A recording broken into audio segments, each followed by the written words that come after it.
Assalamualaikum warahmatullahi wabarakatuh. Kembali lagi di channel Nasihat Kehidupan Misteri.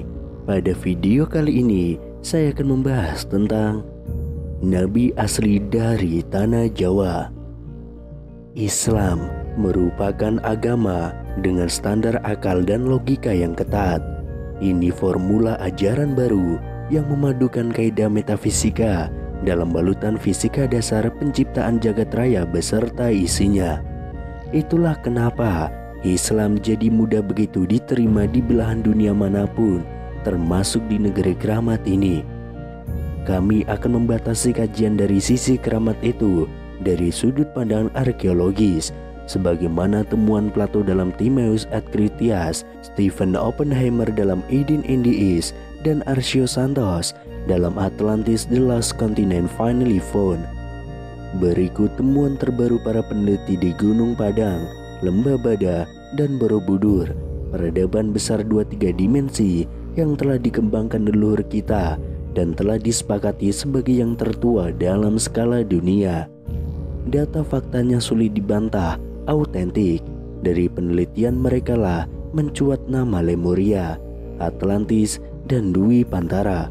Ketiganya mengembangkan ajaran yang sama, yaitu Sundayana atau pemujaan matahari. Percaya atau tidak, sampai hari ini kita masih menjalankan laku itu tanpa kesadaran yang utuh. Supaya kita tidak kehabisan energi mengulas riwayat sepanjang 70.000 tahun ke belakang sana, cukup kami sodorkan nukilan dari sebuah naskah Layang Jayabaya atau Layang Noto, berdasarkan manuskrip yang dikumpulkan oleh Raden Mas J.R. Basuki dan Michael Suar, yang disusun dan diahli bahasakan oleh Pangeran Bendoro Susetyo dan Setyo Hajar Dewantoro. Ini merupakan bagian manuskrip kuno Gunung Klotok yang berisi wahyu Tuhan yang ditangkap oleh Josono yang turun pertama kali pada 4336 sebelum Masehi.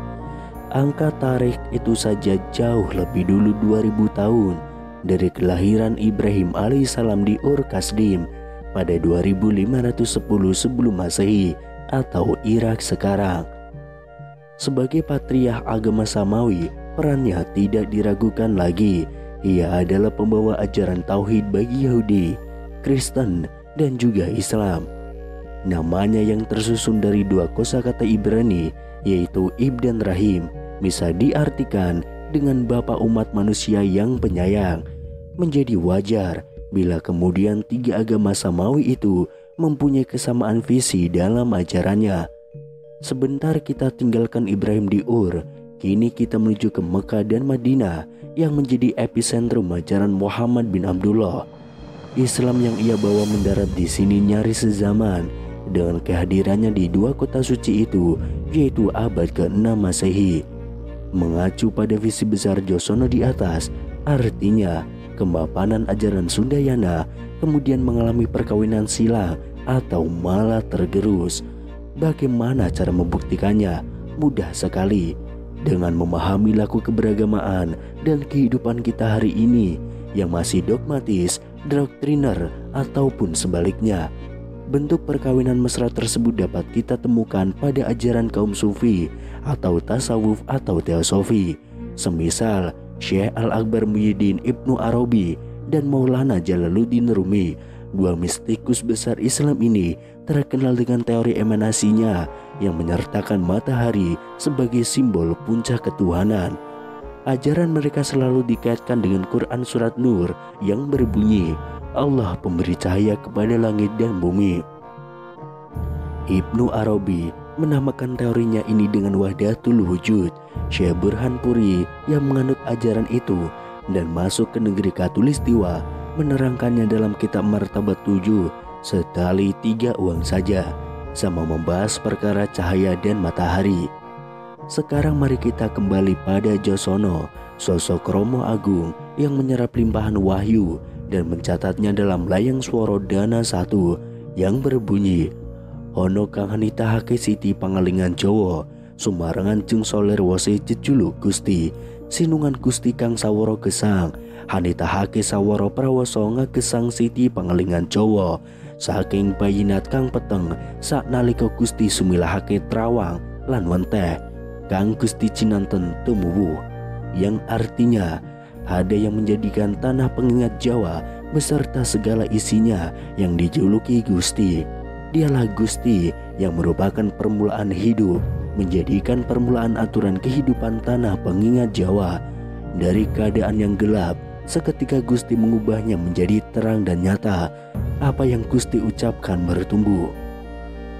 Jawa yang dimaksud dalam teks itu jelas bukan sekedar suku atau pulau dalam terminologi kita sekarang ini.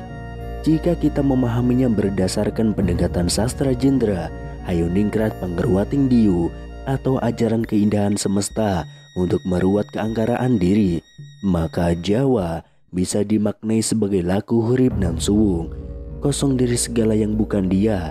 Jadi tanah Jawa adalah tempat terbaik bagi manusia untuk mengolah dirinya bersama Sang Hyang Tunggal. Nukilan dari Wahyu di atas berkenaan dengan semesta raya dan isinya. Ada juga yang bertalian dengan manusia dan peri kehidupannya dalam melayang Joyoboyo. Supaya siro warang Jowo bisa pewane pangerten marang tumitah Jowo, uko tumitah liyane ingkara sukiye, supaya sakebehing tumitah bisa jumbuh marang Gusti. Mula kang tenggil proso kantan kena kinaya ngopo, ananing calmo tumitah ki wangkal marang Gusti kang paring urip lan patine kabeh tumitah. Kiye wahono Gusti, yang artinya agar engkau orang Jawa bisa memberi pengertian kepada seluruh manusia Jawa, juga manusia lain di jagat raya ini, agar seluruh manusia bisa jumbuh atau bersenyawa dengan Gusti yang melampaui segalanya, yang tidak dapat dibatasi oleh apapun. Tetapi manusia keras kepala kepada Gusti yang memberi hidup dan mati kepada seluruh keberadaan. Ini Wahyu Gusti. Berpegang pada hadis Nabi Muhammad SAW yang mengatakan bahwa ada 124.000 nabi dan rasul yang tidak tercatat Al-Quran, maka Josono sangat layak kita dapuk menjadi nabi pada zamannya.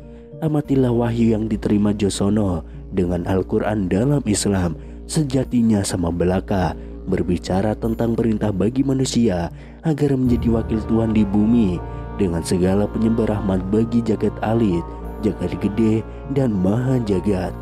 Tuntutan kita sekarang ialah mengajari diri sendiri tentang betapa indahnya belajar dalam hidup, dan hidup yang selalu dalam kondisi belajar. Ilmu terkait menuntun diri ini sudah merupakan riwayat langka di zaman kita. Orang-orang sibuk menilai, mengoreksi yang lain di luar dirinya, lalu abai pada kepandiran sendiri. Banyak orang yang begitu cepat menguliti salah siapa saja, lantas tidak pernah mau dan bisa menemukan salah dalam dirinya.